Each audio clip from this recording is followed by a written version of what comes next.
Hello, everyone. Welcome. And it's great to see all of you despite the horrible weather, or maybe you're here because your power is out. I don't know. But welcome. My name's Amy Randall, and I'm the Associate Director for the Center for Arts and Humanities, as well as Professor of History and Chair of the History Department at Santa Clara. Michelle Burnham, over here, the Center Director and Professor of English, and Britt Kane, the Center Manager, and I want to thank you for joining us this late afternoon, early evening. The Center for Arts and Humanities is pleased to partner with Haruka Umetsu Choi, Assistant Professor in Religious Studies, to bring author, scholar, and public intellectual Brad Onishi to campus to talk about his new book, Preparing for War, The Extremist History of White Christian Nationalism. I want to remind you that there is going to be a book signing and sales after the event in the back of the room. Before I introduce Professor Haruka Umetsu Choi, who will introduce our special guest today, I want to acknowledge that Santa Clara University occupies the unceded ancestral lands of the Ohlone and Muwekma Ohlone peoples. To recognize this truth is an expression of gratitude and appreciation to those whose territory we reside on, and a way of honoring the indigenous people who have been living and working on the land from time immemorial.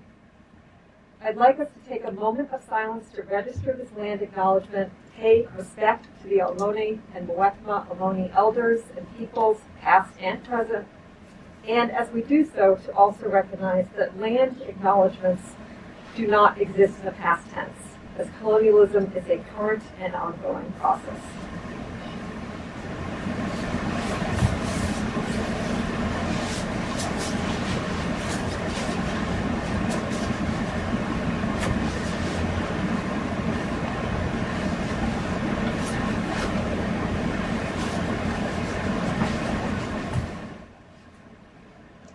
Dr. Haruka Umetsu Choi is an assistant professor of theology in the Religious Studies Department. And if I remember correctly, this is your first year or second year? Second year, so we are so lucky to have her. Her research interests span Christian theology, East Asian literature, feminist queer theories, and post-colonial studies. She is currently working on her first book, a theological reading of modern Japanese fiction and poetry, written between the late 1860s and 1930s. The book focuses on themes of the divine, eros, and women's flesh, and analyzes how, in the context of colonialism and modernism, those themes were transmitted, adapted, and reinterpreted by Japanese writers. So thank you, Dr. Thank you.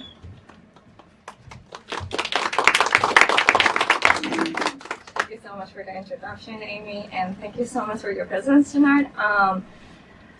So today we're gonna have 15 to 20 minutes presentation by Brad, and then we're gonna have Q&A. So the usual lecture, the Q&A session will be longer. So we are really looking forward to what you think about and your questions and the interaction between the audience and the Brad. So let me introduce Dr. Onishi. Dr. Brad Onishi is a scholar of religion and co-host of the Straight White American Jesus podcast, which is amazing. I highly recommend. His writing has been published in the New York Times, LA Review of Books, and Religion and Politics, among other outlets. He holds degrees from Azusa Pacific University, Oxford University, and L'Institut Catholique de Paris. He received his PhD from the University of California at Santa Barbara and currently teaches at the University of San Francisco. Let us welcome Dr. Onishi.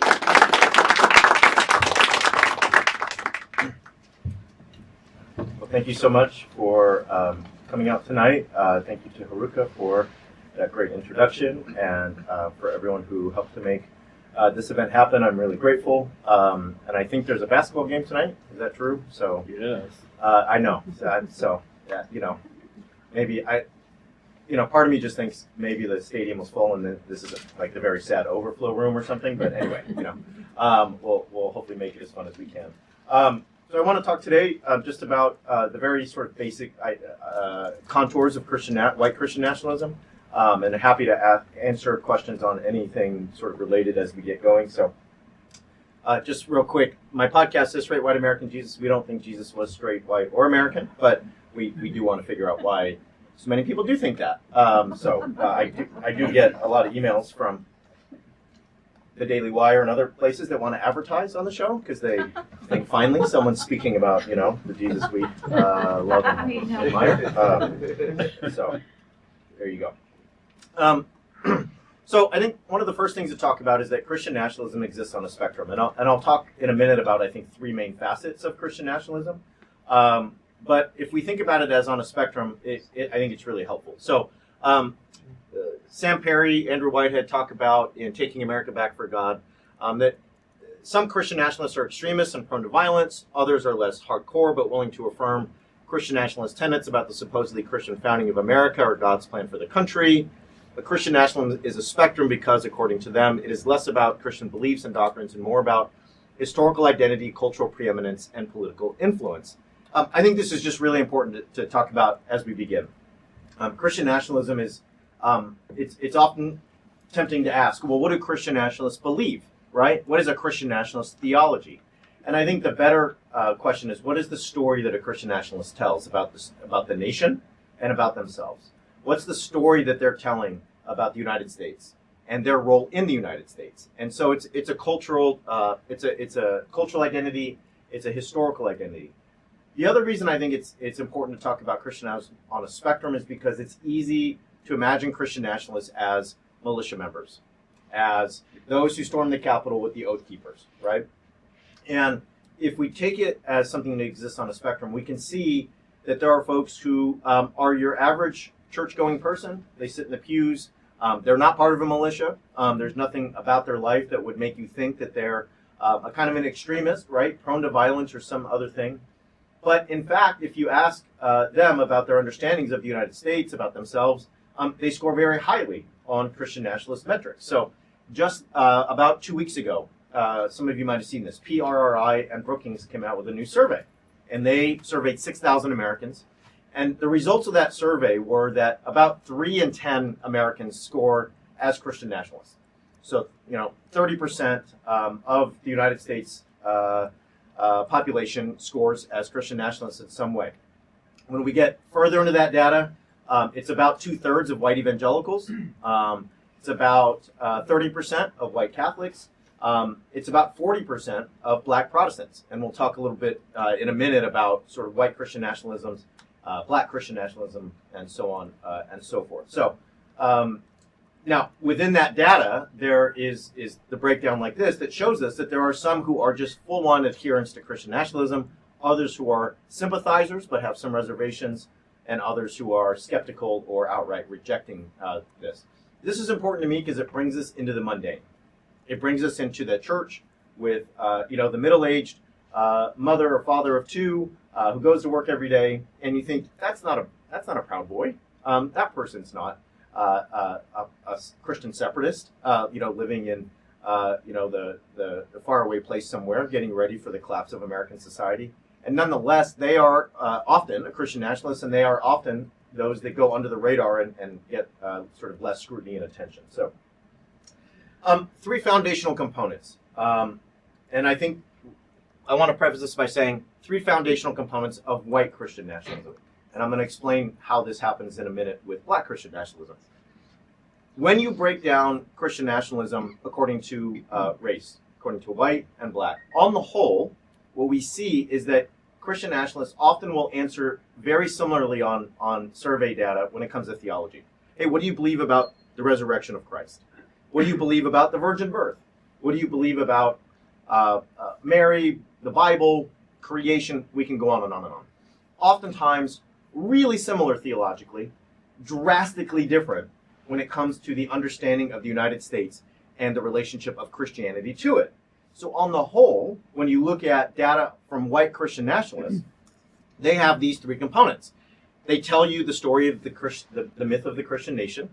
They have a nostalgia for past glory. They have a nostalgia for a time when America was great. And they have an apocalyptic view of the nation's future.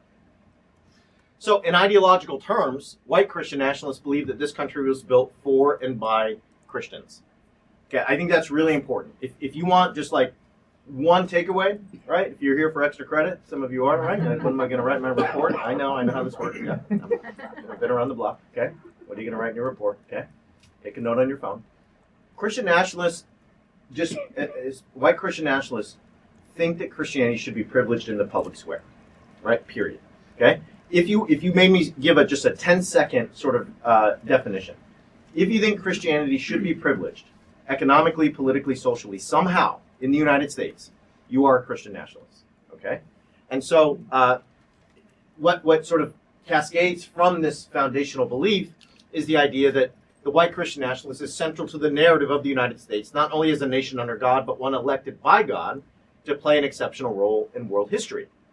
This is the city on a hill motif, the American exceptionalism that flows from the city on a hill ideal.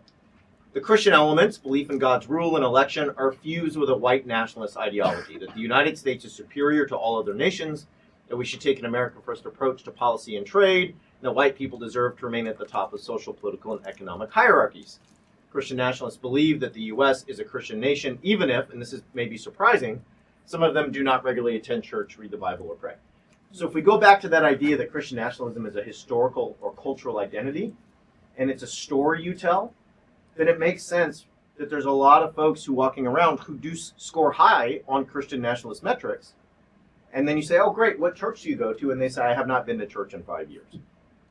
I have not read the Bible in 10 years. I do not pray regularly. I might go to church with mom or grandma or family on Christmas, but that's about it, right? Because they're telling you a story and they're constructing an identity. They're not necessarily heavily into religious practice or ritual as such. So, if we talk about the nostalgia for past glory, Christian nationalists share the conviction that the country has declined over time due to the growing prominence of outside invaders and ungodly forces. So the city on a hill was once great. It was pristine in 1630 when John Winthrop talked about it, when John Kennedy and Ronald Reagan and Newt Gingrich, right, recalled the city on a hill. However, it's really kind of got, there's invaders, there's interlopers. You know, maybe we need to put a wall around that city on a hill to keep those people out. Maybe that's what Jesus would have wanted in Matthew 5, so on and so forth. As Perry and Whitehead argue, Christian nationalists view the U.S. as similar to Israel in the Hebrew Bible. If the nation disobeys God's commandments, it should expect divine retribution and ruin. And Christian nationalists hold the keys in their own minds, at least, to what God wants, what he commands, and who is to blame when the nation gets punished. So here is a video that, oh no, what happened? That's so sad. All right. That's really sad. All right. Well, I was going to show you a truly disturbing and terrifying video of Jerry Falwell after 9/11. Y'all seen this? A couple days after 9/11, Jerry Falwell Sr. Got up and was talking to Pat Robertson, and he said that 9/11 happened because the United States deserved to be punished by God. And he specifically names people that brought this punishment on the nation. And he says, those will be the ACLU of all, the secularists, lesbians, gay people, abortionists, and so on and so forth. So you can see the classic Christian nationalist ideal there, right? We have disobeyed God, like Israel disobeyed in the Hebrew Bible or the Old Testament. Therefore, God is punishing us. And who are the ones doing the disobeying? It's all of you. Those fighting in the ACLU for civil rights, those of you who hold non-heteronormative identities, abortion, so on and so forth, right? If you're looking for something to do tonight before bed and you really want to sleep well, maybe watch the video, and it'll really, it will not. You'll have nightmares. Don't watch it. Okay. The final defining trait of Christian nationalism is its apocalyptic tone. The evangelical emphasis on the end of the world is transposed into a crisis narrative that envisions the country as on the precipice of a catastrophic decline. If real Americans don't take decisive action, the story goes, they will not simply lose their majority in the houses of Congress or see a political opponent in the White House. The country as they know it will be gone forever. I think this is really important. So we have nostalgia for a past glory. We have a historical or cultural identity. But if you see the current moment as one of apocalypse, that the nation will be gone at any moment unless we act to save it, you are justified in taking extremist measures in order to do so, right? So, you know, I have a little 1.5-year-old daughter. We live here in San Jose, right? Earthquakes happen, okay? And if I'm sitting in the house with my little daughter and there's an earthquake, what am I going to do? grab her, and let's go, right? Get out of the house, get under the door frame, get under the table, something, okay? None of the normal measures are going to apply, right? Usually when her and I leave the house, it's, do we have a diaper bag? Do we have a change of clothes, right? Do we have all the things? Can we get her shoes on her feet, like on the 6th or 10th try, right? Okay? Do we have milk, right? And it's, 48 minutes later, we get out of the house to go on the walk or go on, go somewhere. If it's an emergency, none of that applies. Get her and go. If we're in an emergency situation as a country, if we're in an apocalypse, extremism is how you should act. It's the mode you should take if you're going to save your country. 1964, Barry Goldwater was the GOP nominee for president.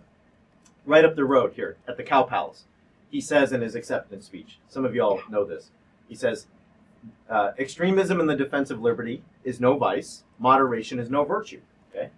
And to me, that ideal, that extremism is a virtue, right? I mean, that's essentially what he's telling you, has been a through line since then. Okay? What I argue in the book is that white Christian nationalism has been, there's a long history that goes back to the very founding of this country, but if we take the modern memory, the 1960s are a touch point because the 1960s are the time when these folks feel as if the country went bad, the city on a hill got invaded, and the extremism that they need to get it back began to be their modus operandi. So what happens in the 60s? Civil Rights Movement, Voting Rights Act, Civil Rights Act, sweeping immigration reform, right? Women entering the workforce en masse, no-fault divorce, the Loving case, 1967, interracial marriage is protected federally. 1963, the feminine mystique is published. Stonewall, 1969, what's the point? For most of us, those are all phenomena of American progress. Incomplete, not enough, but things that point us to a union where there is more rights and representation for more people. For these folks, that is the time when the city on a hill got invaded, when the social order got turned upside down, and when they lost their country. So if you go back to the 60s, and Barry Goldwater stands up just a couple miles up the road from here and says, extremism in the defense of liberty is no vice, he's telling you, if you want your country back, you better be an extremist. And guess what? It's all going to go bad real quick, right? How many times before the 2020 election did we hear about if Joe Biden, the communist, Marxist Joe Biden, I mean, I don't really want to get into a debate about Joe Biden's policies right now, okay? We don't have time. But not necessarily the radical I think of as a, Joe Biden's been in the Senate like 8 or 9 decades, right? I mean, I think he was like there when John Calhoun was there. I mean, this is not, the guy that you feel is going to overthrow America, okay? But how many times did we hear, if he is president, there will be no more America, right? That makes complete sense in this frame, okay? It makes complete sense when you think of your political enemies, not as opponents, okay, but as enemies. That they are enemies of God and the United States. They are not just political opponents with whom you disagree, right? So the apocalypse angle to me is really, really important for understanding the ways that violence on January 6th is justified, that non-democratic, proto-fascist authoritarian impulses are fostered and cultivated, and where legal and extra-legal measures are taken to overthrow elections, to challenge democratic processes, and chip away at democratic institutions. Now, if we return to what I talked about with the difference between white Christian nationalism and black Christian nationalism, if we look at the data on a whole, black Christian nationalists tell a different story about the United States. Okay? So the story that's told here is not one of nostalgia. It's not one of past glory. It's not one that looks backward. It's one that looks forward. It's one that says this could be a more perfect union if we move toward that. So Raphael Warnock is a senator from Georgia, also Reverend, preaches from the same pulpit as Martin Luther King Jr. once preached from. He's also a doctor. The best title in America, right? Reverend Dr. Senator. You're not going to beat that. If you meet him at a party, you're not going to have a better title. Okay? I've been trying to point us toward the highest ideals in our humanity and in the covenant we have with one another as American people, that all of us deserve an opportunity to create a prosperous life for us and our families. So for most black Americans who view the United States as a nation in covenant with God, the goal is not to maintain the status quo or return the country to a mythical past.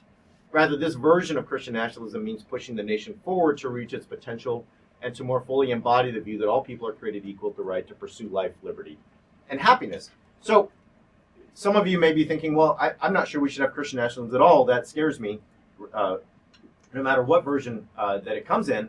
And I understand that sentiment. I do think it's important at least to recognize that we do have much different narratives of the United States and Christianity's place in it. On the whole, when we talk to a black Christian nationalist and a white Christian nationalist. And so I think that's important to point out. I could talk forever about how this leads to things like white Christian nationalists having the most extreme views on immigration or incarceration or police reform in the country as a group. Could show you all kinds of stats, but I promise, I wouldn't do that, and we'll stop, and we'll take questions, and because if I get going, I won't, you can ask my wife, I won't stop. It's going to be hours and hours. So, yeah, Ryan knows. Okay, thank you, Ryan. All right. So, is it okay if we just go from question? Yeah, okay. So I'm going to pass the mic, so if you have questions, I encourage questions. Okay, great.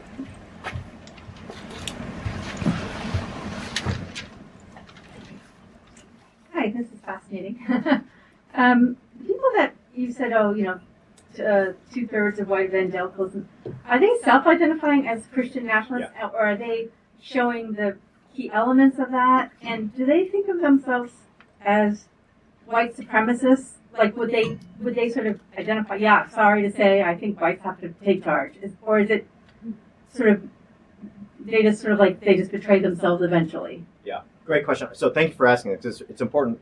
I think I left out. So the questions that are asked on the survey I mentioned, it's PRRI Brookings. So if you want to look it up, you can look. It came out February 9th of this year, so just a couple weeks ago. The questions they asked are things like this, right? Should American laws and policy be based on Christian ideas and values, right? Should the Bible be taught in public schools? Should lawmakers align themselves with Christian identity? So those are the kinds of questions that are being asked, and so they're not identifying per se as Christian nationalists, but they're answering yes to all of these things. Yes, our government should be aligned with Christianity. Yes, the Bible should be taught in public schools. Right? Now there are people who do identify as Christian nationalists, and so if you look at someone like Marjorie Taylor Greene, very proudly says, yes, I'm a Christian nationalist. There are several books out that are sort of encouraging people to say, yeah, be a Christian nationalist and be proud of it. Andrew Torba, who runs Gab, wrote one of these, and then Stephen Wolfe, who's a kind of Reformed theologian, wrote one of these. And that book is truly, it's called The Case for Christian Nationalism, and it's truly disturbing. So that book says that if you are not attending church on a Sunday, that maybe we should put you in jail. If you blaspheme, maybe we should put you in jail. If you're an atheist, maybe we should export you, and so on and so forth. And you're saying, wow, that's scary. That must be a fringe manifesto written in a basement somewhere. And that book was not. It was written by Stephen Wolfe, who just finished a postdoc at Princeton, and for a couple of weeks was ranging in the top 500 on Amazon when it came to book sales. So there's about 10 million books on Amazon, and it was in the top 500 for a couple of weeks. So not fringe, not sort of out there on the very edges of American society or Christian society, and nonetheless right there. The second part is, are they Christian? Are they white supremacists? And most of them will vehemently deny being white supremacists all the way down. I'm not a white supremacist, but that's how I think of these folks. Right? Of course, I'm not racist, but right. And so I didn't have time to go into complete detail here, but the white and white Christian nationalism is really, really important, and I lay that out in the book. So it is all there. Yeah.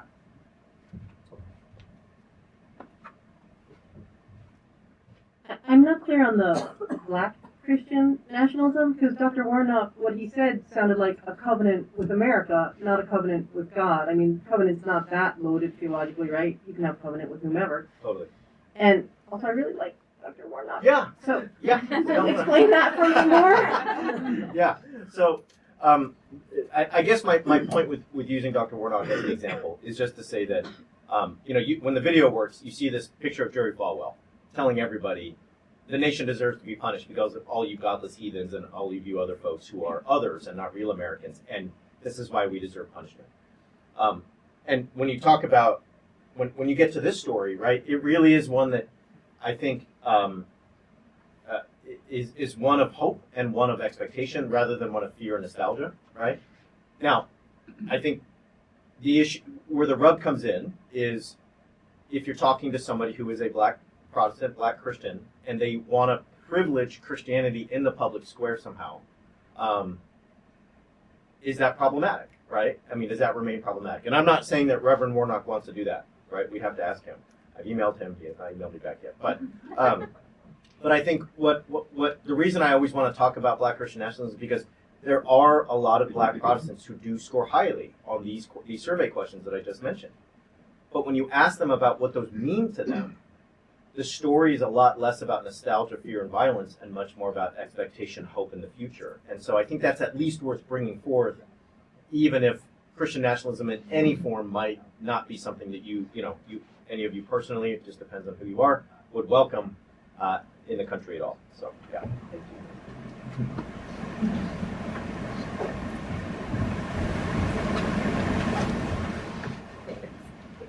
Hi, thank you so much for this. This is like fascinating. So I teach Hebrew Bible here. Yep. That's my main thing. So covenants, all about covenants, love covenants, but not in the way they do. Yeah. But so my question for you is what you make of the kind of proliferation of Christian heritage tours to places like Washington, D.C., or even to places like the Freedom Trail in Boston. Yeah. This sort of connection between monuments in modern America and they're connecting it to the construction of monuments in the past in the Bible. So what you make of that and how that fits into your argument here. Yeah, that's a great question. It's a great question. So I think a couple things. Especially for white Christian nationalism, there's an immense emphasis placed on the United States is a Christian country, right? And I know there's many of you in the room who know these histories better than me. But when I talk to my students about this, we just last week we talked about the Puritans, we talked about the Massachusetts Bay Colony, we talked about the Chesapeake Colony, we talked about Roger Williams and so on.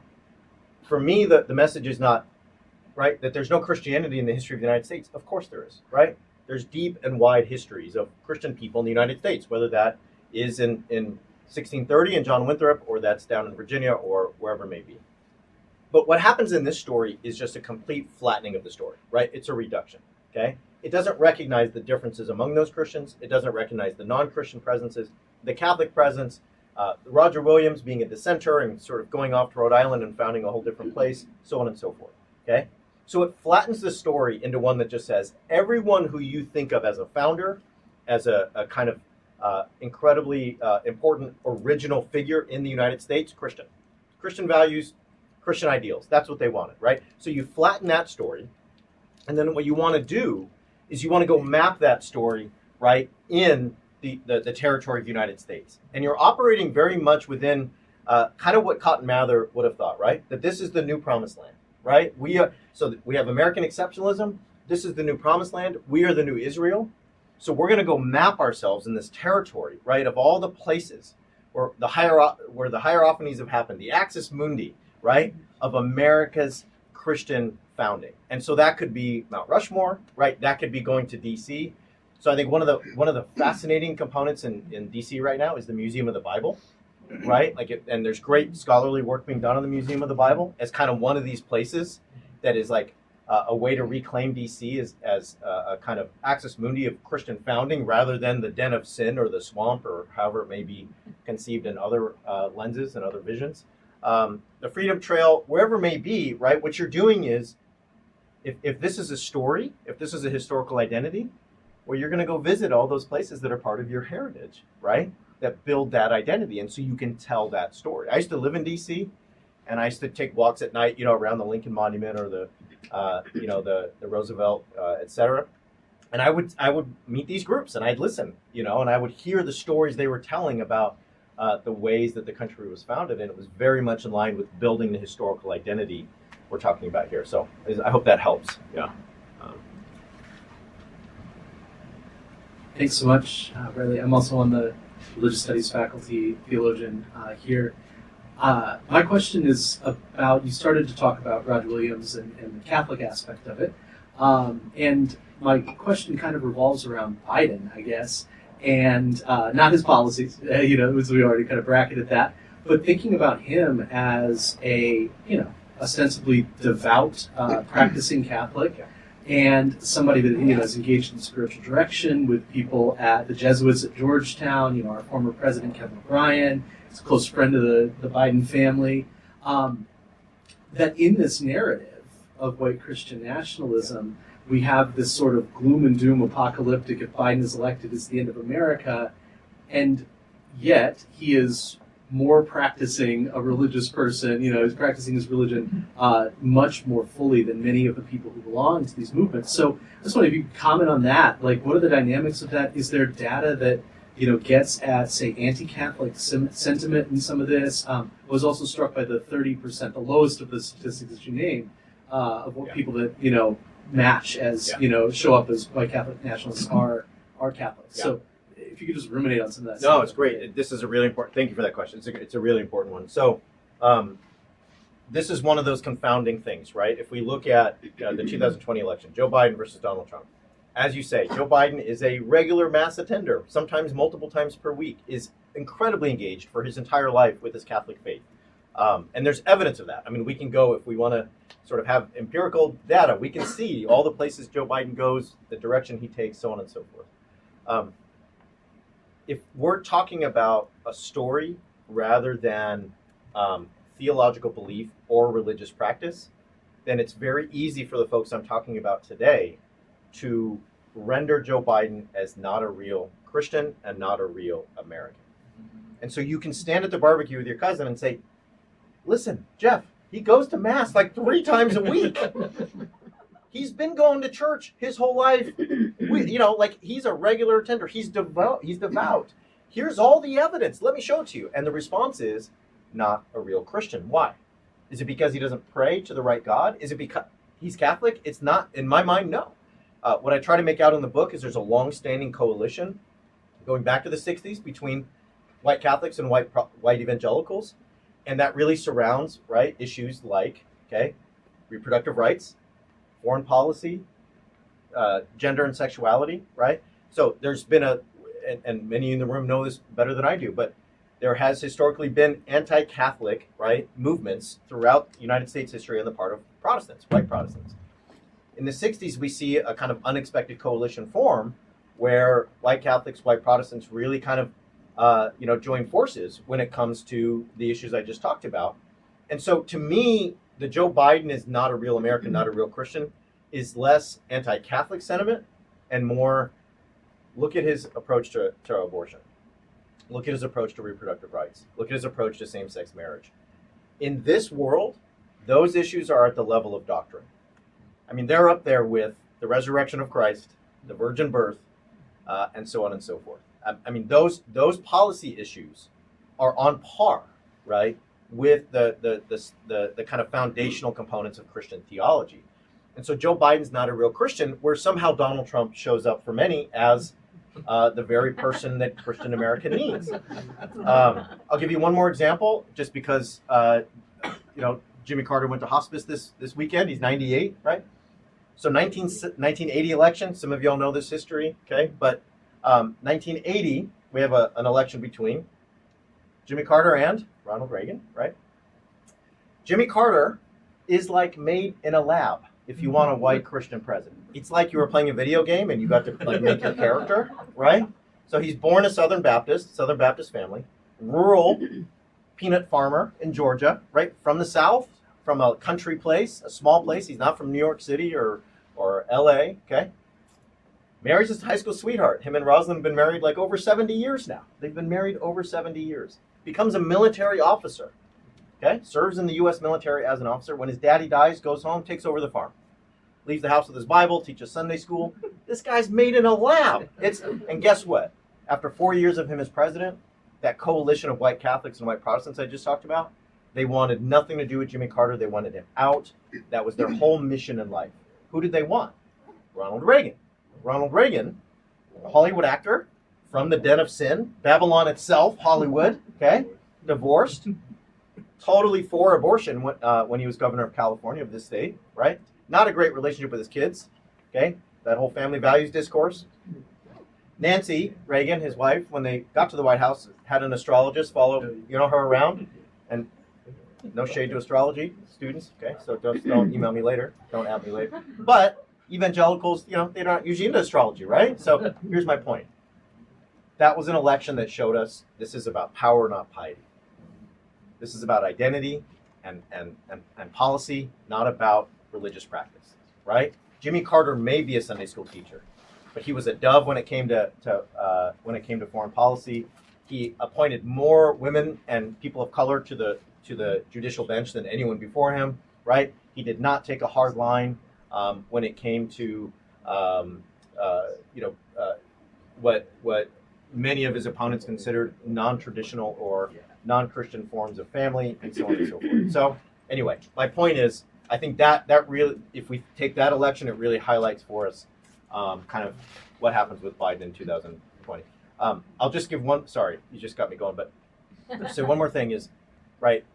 It remains to be seen who'll be the GOP nominee in 2024. But a lot of folks think it's going to be Ron DeSantis, right? And Ron DeSantis has put out commercials where he's really fashioned himself as a kind of godly warrior. He put out this commercial, you can look it up, where it says on the 8th day God created a warrior, and that was Ron DeSantis, right?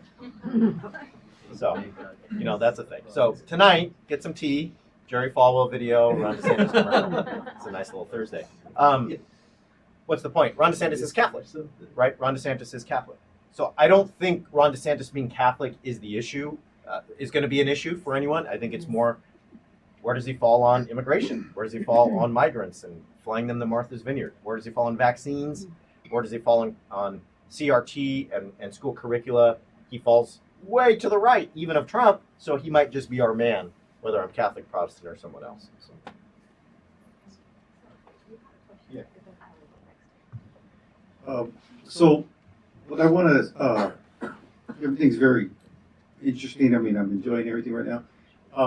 So with the Christian nationalist, I work with a lot of Christian nationalists, and you hear anti-Jewish remarks, and then you hear pro-Jewish remarks, and I don't understand it. And what I was trying to say is, what happens to, say, if I challenge one of those, they won't hear it. Mm-hmm. When they bring up abortions, and they say, well, Israel has a lot of abortions. Where's the outrage? Yeah. Israel takes the vaccine. Where's the outrage? Yeah. Yeah. But I'm not against Israel or anything like that. Yeah. It's just I'm asking questions. Yeah. And just for asking those questions, I get blackballed. Yeah. And top it off, I'm a Catholic, so it's that's how I looked at found your podcast was, wow, what's going on here? I didn't know what was going on in the country and the evangelicals and this and that. So I guess what happens when you confront somebody like that, or if anybody else confronts somebody? Yeah. What is their response? Yeah. That kind of thing. And like I said, wow, when this pandemic is over, boy, these churches are going to be over. They're going to be filled up. There's going to be a line trying to get in. Yeah. And look at what happened. So that was it. So if we just take the what you brought up there, a lot of confusing remarks about Jewish people and the nation of Israel, right? For a lot of these folks, Israel plays a really fundamental role in the history of God's creation. Israel's the chosen nation, right? Israel plays a central role in the sort of divine history of God's chosen people. Jesus is Jewish and so on. And in the end times, right, for some of them at least, there's an ideal that in the end times, when Christ returns and so on and so forth, Israel and Jerusalem will play a central role, right? What does that lead to? What it leads to is these adulation for Israel as an idea, right? Israel as a kind of concept. Israel, God's chosen place, God's chosen people. Israel, the place where Christ will return and sit on the throne, right? But that adulation, that sort of admiration, that fascination with Israel as a concept, Israel as a place, Israel as an ideal, does not translate to actual love, respect, and care for Jewish people, right? So you can totally, right, have this sense of, Doug Mastriano, who ran for governor of PA and lost, there was this famous video of him saying, I love Israel more than Jewish people do. And that's really it, right? It's, hey, I have this idea of what Israel is. I love it because I know what God wants for Israel and what God has planned for Israel. And I even love it more than the Jewish people who are actually Jewish and who make their home in Israel or, have ancestral history there. And, that is a common refrain. So I think that might help sort of like get at like those confounding remarks. Like, and so you can bring up things like, on the ground in Israel, here's the policy on reproductive rights. On the ground in 2023, here's how things work with the COVID vaccine there. That has nothing to do with this idealized, stylized concept of Israel that floats in the air as God's chosen place. You see what I'm saying? So there's one reality on the ground. There's the Jewish people, whether Jewish folks here in the United States or elsewhere, and then there's this sort of stylized caricature that I think that's what they're actually referencing. So I think that's why they won't hear you, and that's why when you're bringing up is just complete cognitive dissonance. Like, we have this wondrous sort of view of Israel. You bringing in the actual nuts and bolts of what it looks like on the ground. I'm not actually interested in that. I don't want to talk to you about that. So I hope that makes sense. Yeah.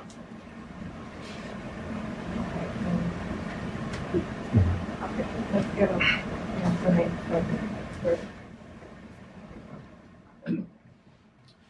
I was wondering if there's any connection between white Christian nationalism and the plaintiffs, like in the Arlene's Flowers case, Baronel Stutzman, Jack Phillips, Masterpiece Cake, I forget the woman's name in 303 Creative, and the law firms, the law foundations that are representing them and pushing.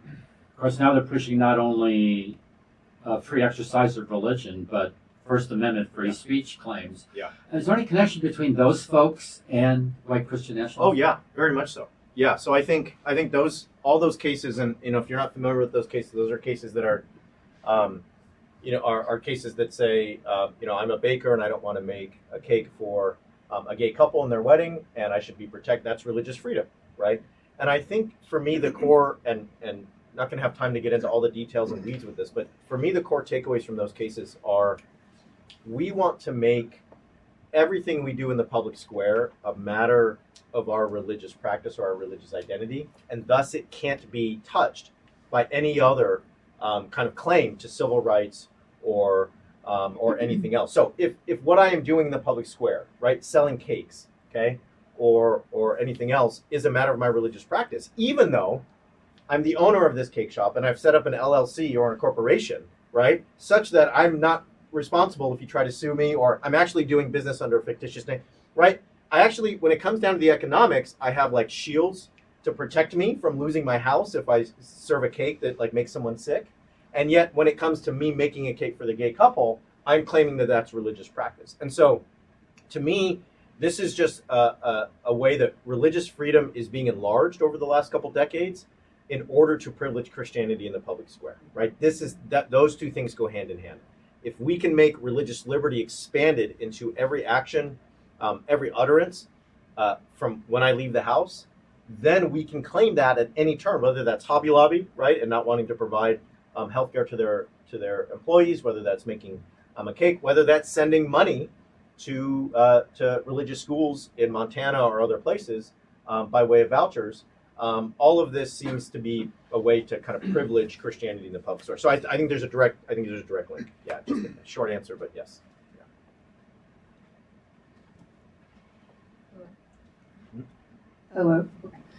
Thank you for this. It's making a lot of sense in terms of like how I grew up, all of that type of stuff. So I grew up around a lot of people, Christians, but also even atheists, who would probably self-identify as white Christian nationalists, and they're notoriously difficult for like talking to them as they feel this sense of emergency that you mentioned, which leads to conspiracy panic. Yep.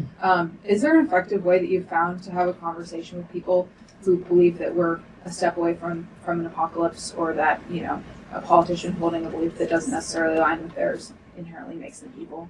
Yeah, so it's a great question, and it's a really hard one. And so I'm a professor. I really like arguments. I like data and facts and texts, right?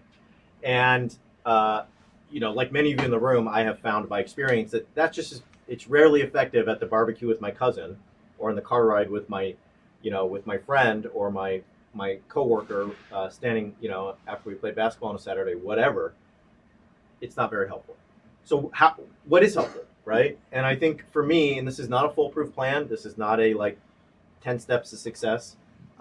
If it were, right, I'd have a lot more money. But I do think that if you start with what scares you, you're really worried, right? You're talking about apocalypse.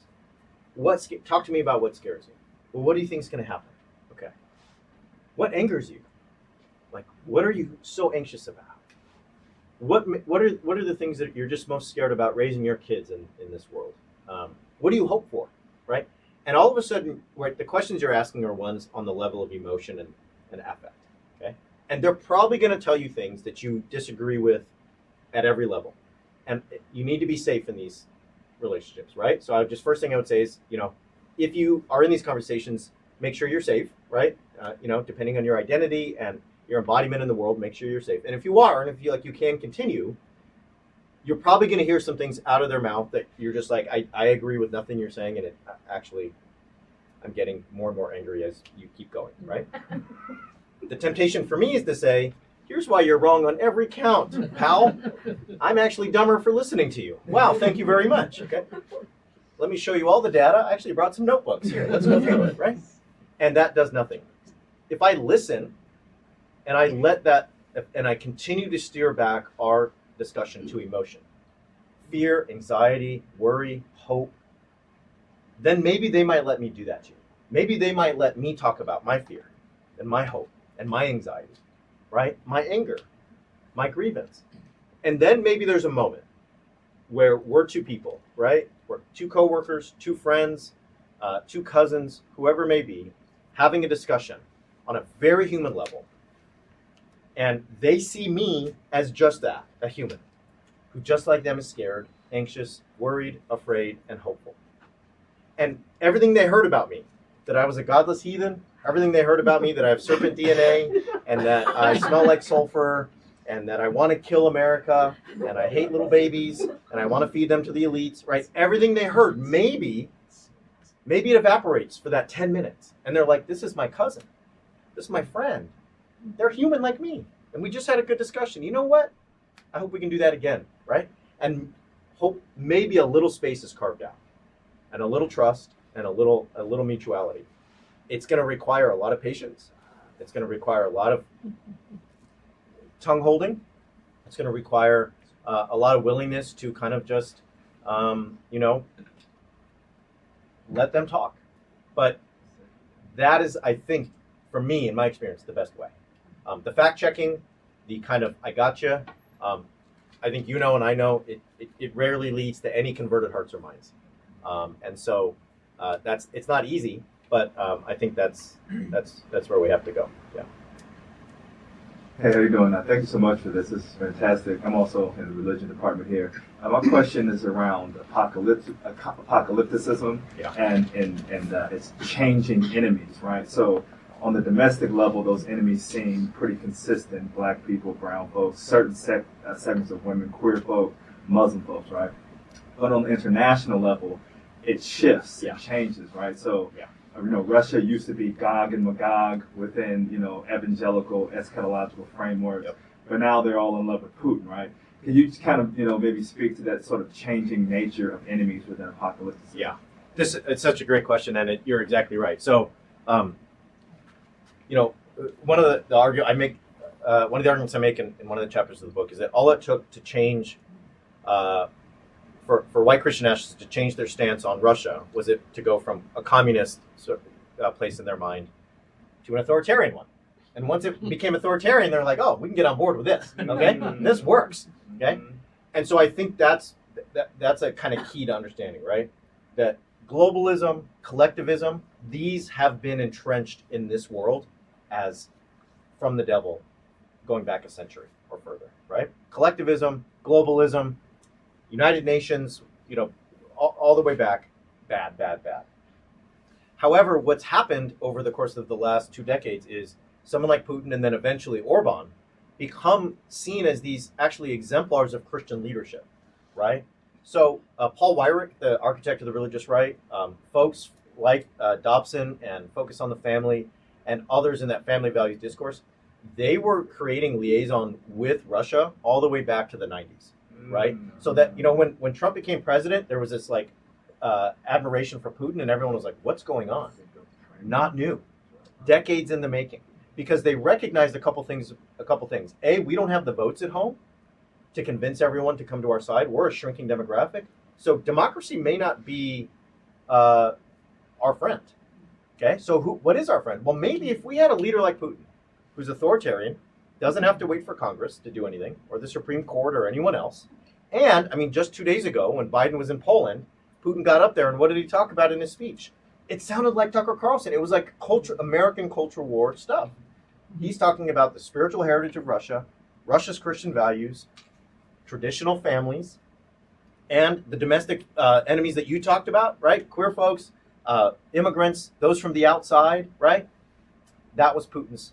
And what happens is, and I could play the video, but what happens is white Christian nationalists see in that the exemplary model of Christian leadership, okay? So Lauren Witzka ran for Senate in Delaware in 2020, and there's a famous clip of her where she says, and this goes back to the Biden question, I identify more with Putin than Biden. Putin's a nationalist. Putin protects his people. I've seen videos of Putin walking or having people walk immigrants out of the city, telling them to get out. That's Christian leadership. So I think the reason that those foreign kind of others or foreign adversaries change is the way that they can sort of be in service of a kind of Christian nationalist vision for the future of America. Orban's a different set, but Orban's equally important, right? So Orban is not necessarily, if you ask Orban, he's a democratically elected official. But Orban's really, really good at breaking down democratic institutions from within and creating situations where he has almost unilateral power over what's left of, right, the judiciary and parliament in Hungary, such that, right, he's what is styled as an illiberal, right, democratic leader. Okay, so what happens? CPAC in Hungary, Tucker Carlson doing his show from Hungary, right.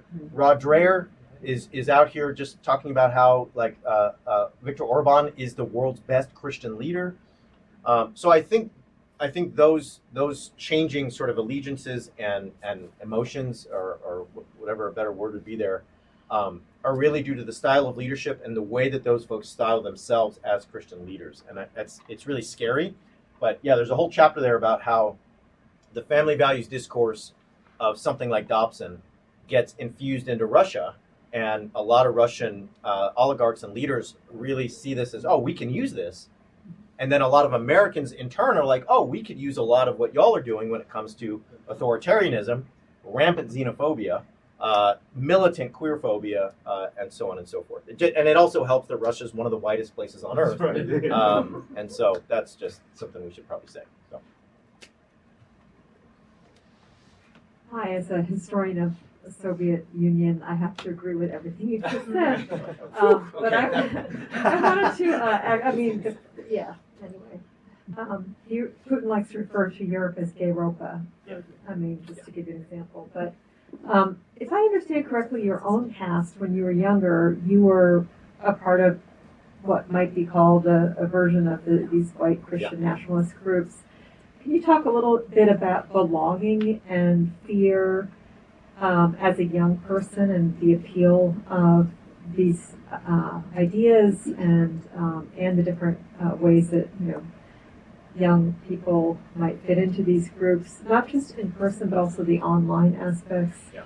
And I ask this partly based on my own family. I'm Jewish. My brother's son, who is half Japanese and was raised secular, but he became very caught up in these groups, and he still is in his 20s. Yep. And it's terribly upsetting to me, to say the least. Yeah. So. Yeah.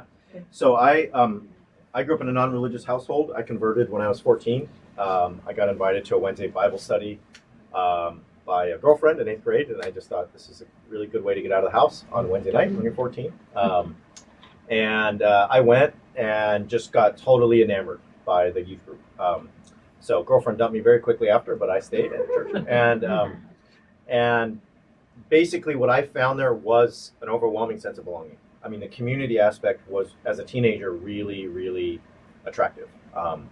We had summer camp. We had beach days. We had service days where we'd go help people. We had, let's go to the mountains in the wintertime and have a retreat. I mean, I found a second home there. And it was really, really something that I couldn't get enough of as a young person. The second thing I found there were really convincing, absolute answers to the most fundamental existential questions we have as humans. So even as a teenager, it was like, what's the meaning of life? What does it mean to be a good person? Why are we here? What's the purpose of human existence? And all of a sudden, without any long division, without having to memorize any equations, read any dense texts in other languages, I was given the answers to all of life's most fundamental questions. So those two together, right? Community and existential fulfillment. And it's really hard to find that elsewhere in the world we live in, right? And so that was really attractive to me. And I think it's really hard to overstate how that's attractive to others. Now, the dynamics of those kinds of communities are such that you are saturated by them, meaning you are economic, you're political, you're social, you're romantic. Every strand of who you are is enveloped by those communities, okay? And in one way, it feels very good because you have this overwhelming sense of belonging.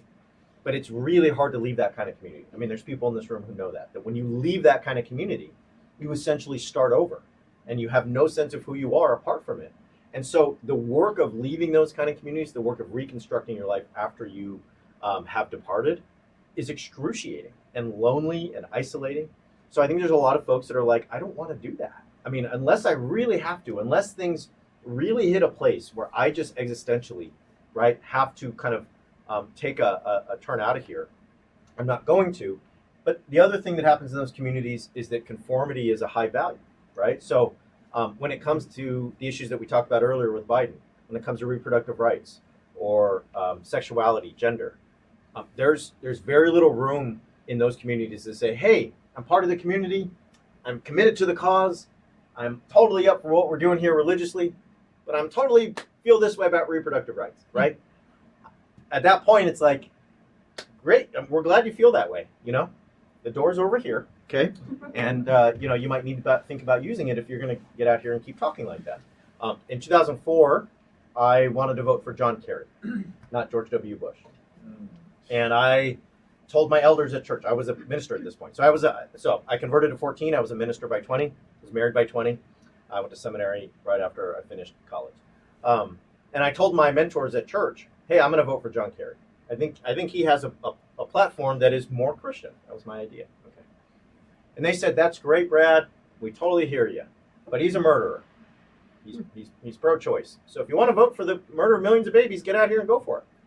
And that was the choice I had. So I got in the booth, and I was as a young man, and I was just shaking. Like, I know intuitively Kerry is the person I want to vote for, but can I actually do this? Can I actually go against my community and my elders and all the people that have mentored me for the last decade?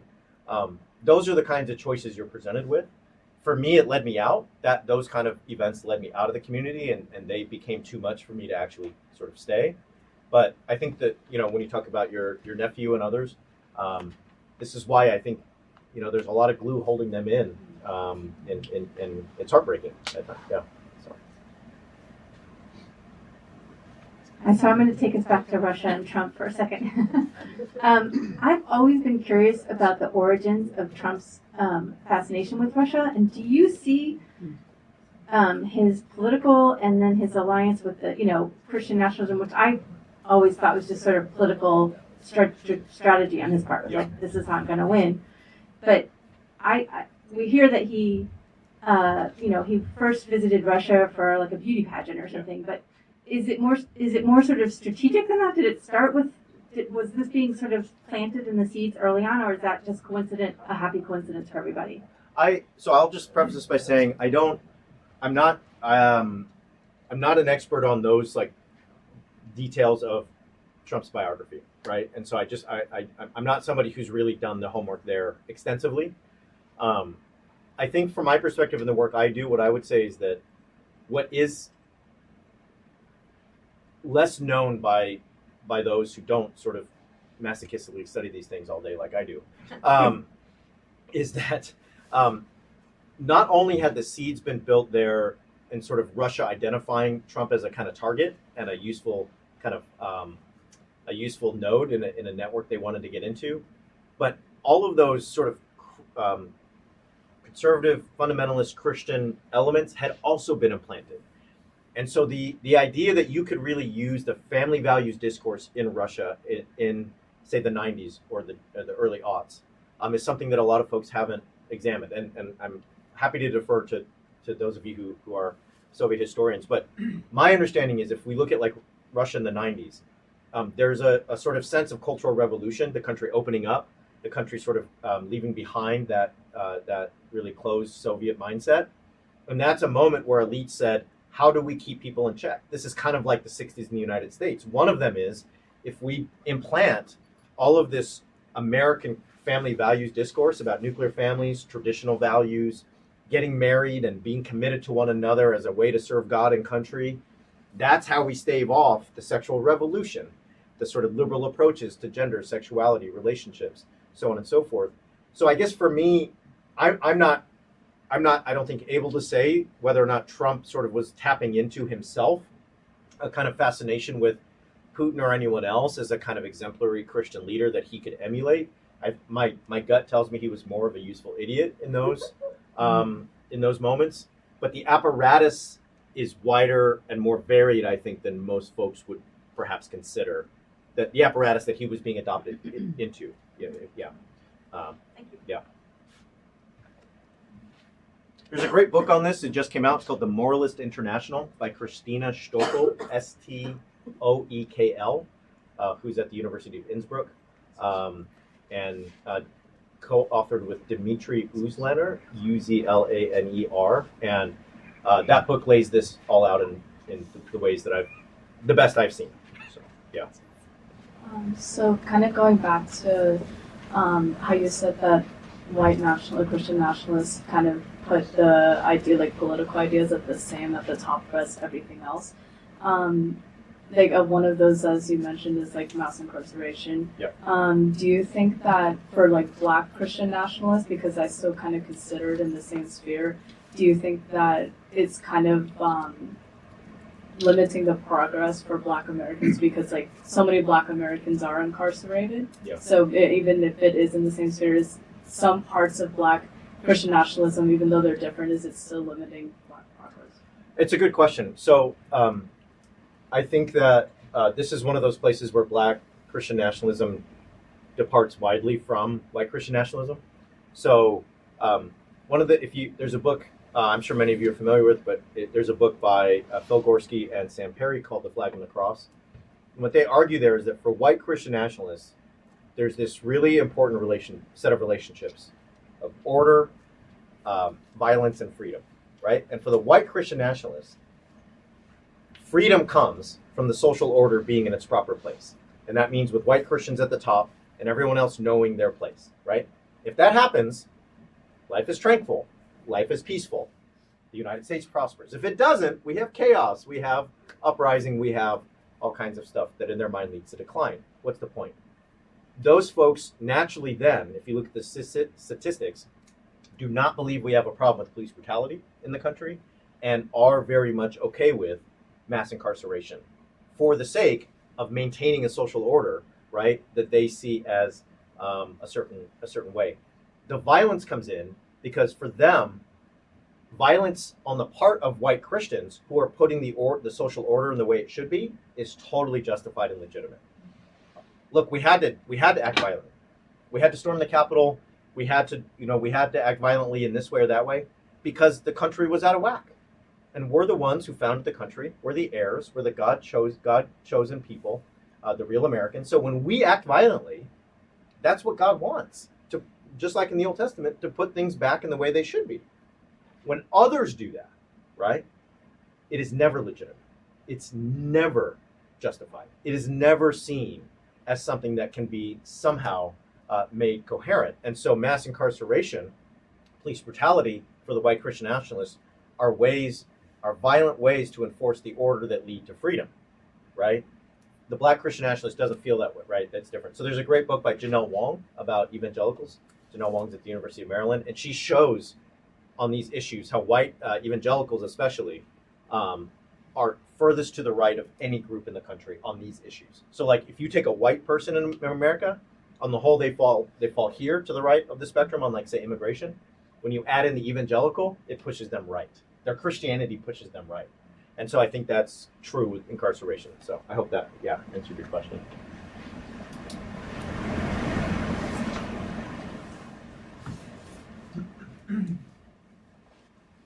So during the Super Bowl, there was an ad aired, the He Gets Us ad, and they launched an ad campaign for months leading up to that. Yeah. And as Dr. Nelson mentioned, one of the families that was behind that ad and funding it is Hobby Lobby, the Hobby Lobby family. They have a very clear set of ideas and doctrines. And similarly, in Germany, the far-right Christian Nationalist Party, AfD, they are on the extremist scale on everything, but their leader is a lesbian. Or was. I'm not sure who the current leader is. So how far are these white Christian nationalist groups willing to go, and how much of their policies are they willing to sacrifice in exchange for that power and dominion?